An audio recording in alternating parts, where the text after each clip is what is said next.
Hello, welcome to Souvik film review and analysis. আমি সৌভিক, আর এই ভিডিওতে রিভিউ করব ওরু পেরু ভৈরবাকোনা এই তেলেগু ছবিটাকে নিয়ে, যেটা এখন হিন্দি ডট ভার্সান চলে এসেছে প্রাইম ভিডিওতে। নাম হচ্ছে ভৈরবাকোনা, হিন্দি বান্ধব হচ্ছে ভৈরবাকোনা। তো যেখানে ফিচার করছে সন্দীপ কিষান, ভেনেলা কিশোর এবং আরও অনেকে ছবিতে অভিনয় করেছে। তো এটা হচ্ছে একটা হরর, মিস্ট্রি, অ্যাডভেঞ্চার, ফ্যান্টাসি জনরার সিনেমা, যেখানে আমরা গল্পে দেখতে পাচ্ছি সন্দীপ কিষান ক্যারেক্টার হচ্ছে সে ছেড়া চোর। এবারে সে ঘটনাচক্রে গিয়ে পৌঁছাচ্ছে ভৈরবাকোনা বলে একটা গ্রামে। এবার এই গ্রামটা হচ্ছে অদ্ভুতের গ্রাম। এই গ্রামে সব মানুষ হচ্ছে ভূত, মানে এদেরকে দিনের বেলা দেখা যায় না, রাত্রিবেলা এরা প্রত্যেকে ভূত হয়ে রাত্রিবেলা এদেরকে দেখা যায় আর কি। তো সেখানে গিয়ে কি হচ্ছে, সেই গ্রামের মিস্ট্রি কী আছে, এবং এই সন্দীপ কিষানের ক্যারেক্টার ভস্মাকে যে ক্যারেক্টারটা, তার সাথে এই গ্রামটার কী কানেকশন আছে যাবতীয় জানতে তুমি এই সিনেমাটা প্রাইমে গিয়ে দেখে আসতে পারো। লেংথ হচ্ছে 2 ঘন্টা 13 মিনিট। পজিটিভ দিক, নেগেটিভ দিক, আমার কাছে এই ছবির জন্য পজিটিভ দিক খুব একটা বেশি কিছু নেই, নেগেটিভদের পরিমাণই বেশি রয়েছে। তো পজিটিভ বলে নিয়ে আগে যা অল্প বিস্তর আছে। প্রথম পজিটিভ দিক হচ্ছে এই ছবির যে গল্পটা কিন্তু ইটসেলফ বেশ ভালো একটা গল্পটা কিন্তু খুবই ভালো।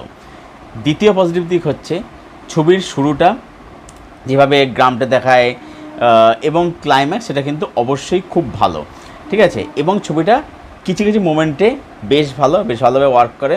সেখানে একটা থ্রিল অনুভব করা যায়, রিচুয়ালের দৃশ্য, সেগুলো কিন্তু বেশ ভালো।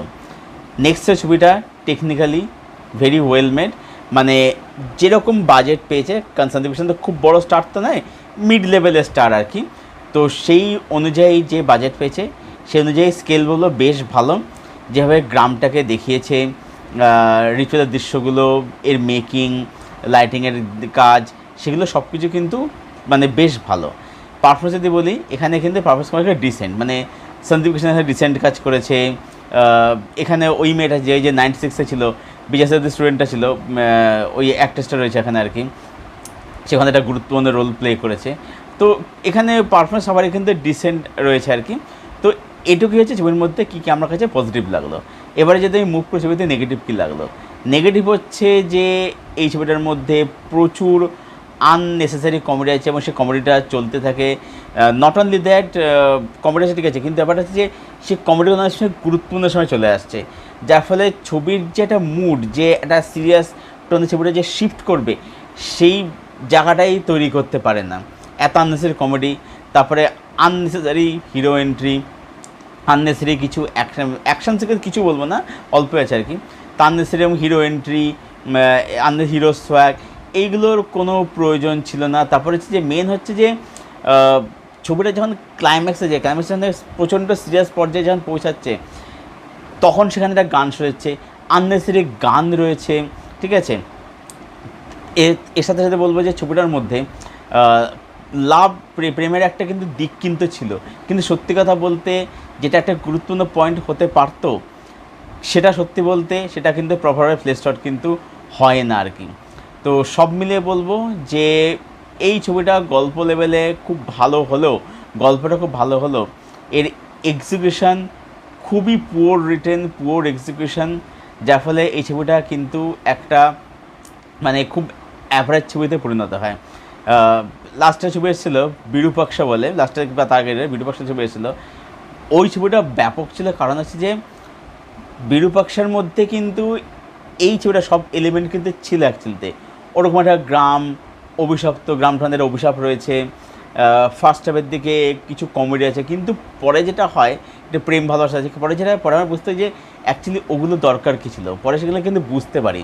বিরূপাক্ষার মধ্যে টুইস্টটা ব্যাপক ছিল। আর যেটা ছিল কি, বিরূপাক্ষাতে মানে সিরিয়াস যখন ছবিটা হয়ে যাচ্ছিলো এখন যায় যখন আর কি, তখন বিরূপাক্ষার ছবিটা কিন্তু অনেক ব্যাপক হয়ে যায়। এবং বিরূপাক্ষাতে কী ছিল, সিরিয়াস জায়গাতে কিন্তু মধ্যে কিন্তু কোনো কমেডি কিন্তু ঢোকায়নি, কিন্তু এখানে ছবিটা ওখানে ঝাড়কে যায়। এই ছবিটার মধ্যে বিরূপাক্ষার সব রকম এলিমেন্ট রয়েছে, ঠিক আছে, কিন্তু সেগুলোকে একদমই ভালোভাবে এক্সিকিউট করতে পারেনি, যে কারণে ছবিটা একটা প্রচণ্ড অ্যাভারেজ ছবি হয়েছে। তাই আমি সব মিলিয়ে ওরু পেরু ভৈরবাকোনা এই তেলেগু ফিল্মটাকে দেবো 5.5 আউট অফ 10। তো ছবিটা যারা দেখতে চাও, বলে মনে করছো, দেখে আসতে পারো চাইলে। একটা টাইম পাস ছবি হিসাবে দেখতে পারো, জাস্ট এটুকুই। না দেখলেও কোনো ক্ষতি নেই, তো দেখলে ভুলে গেলে এই অবধি, এর বেশি কিছু নয় এটা আর কি, ঠিক আছে? বা এটা কোনো রকম যে একদম রেকমেন্ড করা ছবি সেটাও একদমই নয়। যাই হোক, তো চাইলে দেখে আসতে পারো এবং দেখে এসে কমেন্টে জানাও ছবিটা তোমাদের কীরকম লাগলো। আর যারা দেখেছো এই ছবিটা অরুপেরু ভেড়াবাকনা, তোমাদের কি ওপিনিয়ন এই ছবিটা সম্পর্কে কমেন্ট বক্সে প্লিজ এসে জানাও। ভিডিওটা ভালো লেগে থাকলে লাইক করো, শেয়ার করো, চ্যানেলটাকে অবশ্যই সাবস্ক্রাইব করো, পাশের বেল বাটনটাকে প্রেস করে দিও এরকম আরও রিভিউ পাওয়ার জন্য। আর আমার সঙ্গে জুড়তে চাইলে আমার ফেসবুক লিঙ্ক দেওয়া থাকে নিচের ডিসক্রিপশন বক্সে, সেখান থেকে তোমরা আমার সঙ্গে জুড়তে পারো, সেখান থেকে ফ্রেন্ড হতে পারি। ভিডিওটা এখানেই শেষ করছি। Thank you for watching, thank you for your support. দেখা হচ্ছে আবার তোমাদের সাথে পরের কোনো ভিডিওতে। Till then, tata.